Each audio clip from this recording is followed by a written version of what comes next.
much time, I was going to say, how much time do you give them, Jim, in order to complete what you've asked them to do?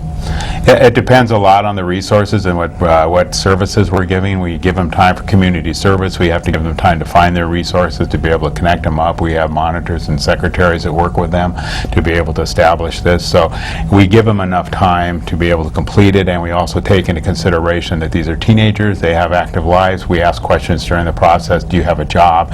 What's your life like? So we can make it so it's realistic. Again, I think it's real important that the child is successful in this because they want to come out feeling good about themselves. Usually the crime that brings them to the board shouldn't define them as a person, and that's what we try to get through to them, that you made a mistake, now learn from your mistake and get finished and get on with your life and go do something positive. Now, is there a percentage that, or I presume, that don't comply? What happens to those youth? Well, if they don't complete their diversion agreement, and let me just reiterate, that's a very low percentage. Over 95% of the kids who participate in diversion do successfully complete. They're referred back to court, and it's just as if they're going to court and having chosen not to go through diversion. Typically, the court will uphold the diversion agreement and add additional sanctions.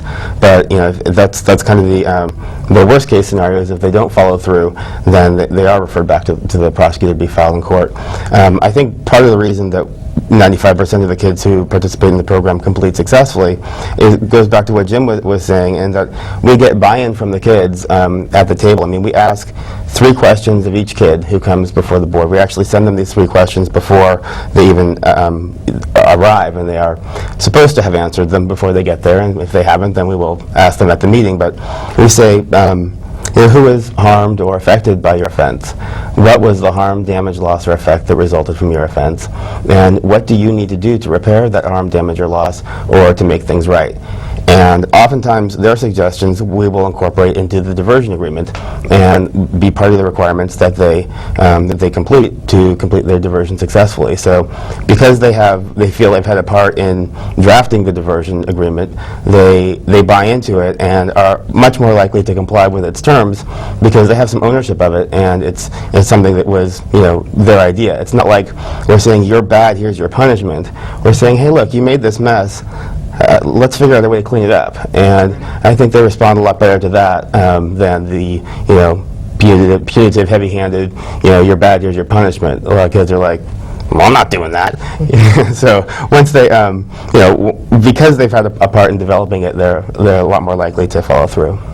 But it's important, people who want to, be able to give back, and you've been doing this for 16 years, Jim. Why do you keep doing it? Why do you participate? It's really a wonderful experience. What the benefits I get from it is the fact that I've worked in this system for 32 years working with families and teenagers, and I started out working in detention, and I realized real quickly that I wanted to get a little bit earlier into the kids' lives and stuff to be able to do preventative work, and I feel this is really almost in the preventative nature. This is getting to the front end of it. So by going in and working with these kids when they just start making these errors in life, that we have a higher rate of success and then dealing with the kids that are further into the system. So that's where I wanted to work. Once I started getting involved with the process, what keeps me coming back now is really getting to work with a wonderful group of volunteers that dedicate their time every Monday night to come down and do this, as well as get to meet just a wonderful group of people and the families that come to the boards. The people that come are so diverse and so unique, and they bring their own issues, and they're trying as hard as they can to raise their kids. The kids are trying their best to get through adolescence, and there's just a lot of good human spirit there, and that's just nice to be part of it. Absolutely. Our volunteers really are our program. We have, 5 full-time staff members and 300 volunteers, so I think that says a lot. I have volunteers who are high school seniors, who 17 years old, and they're just starting up with the program. I have volunteers this year who have been volunteering for over 35 years. Wow. There really is no cookie-cutter description of what a diversion volunteer is. We just ask for people who are concerned about the kids in their community, who are willing to give 2 to 3 hours, 1 night a month, and to give it 2 to 3 hours, 1 night a month to help them. It's really the volunteers make the program, and we have a lot of really good people. But and clearly the staff too. I can just tell by your energy and enthusiasm here today about diversion. As people, there are parents watching out, making that decision now. Should I go through diversion? I don't know what's best. What do you think, Jim? What do you think to say to our viewers today? If a parent's out there, should they go through diversion if it's eligible? Is it something? Always. Yeah, Always? Yeah, always. It's it's almost a given.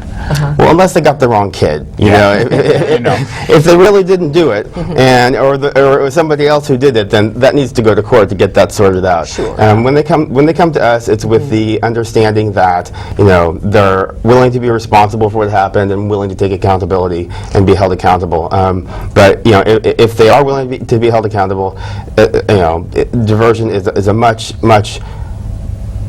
softer and more effective approach for low-level and first-time offenders. It saves a tremendous amount of money for the families. It saves a tremendous amount of money for the taxpayers, and it saves a lot of time for to go to court can take 3 days, and parents have to take time off work, and they have to come into Seattle. And if you live in Enumclaw or in the Snoqualmie Valley, that's a long drive. Now, Well, absolutely. I mean, this program, it allows people to come forward if they're taking responsibility, like you said, Matthew, and just with people working just like yourselves, it just shows that the county, in working with youth, are helping to prevent and intervene in the lives of young people to make sure they're out of the criminal justice system. With that, though, I want to thank both of you very much for being on the show today, and to thank you for the committed work that you do on behalf of our youth in King County. So thank you for being on the show. well, thank you for having us. It's our pleasure. Absolutely. The Partnership for Youth Justice's diversion program is a wonderful system that saves tax dollars and effectively helps kids with misdemeanor offenses get back on track. For more information about volunteering, please call 206-296-1131 or visit the website on your screen.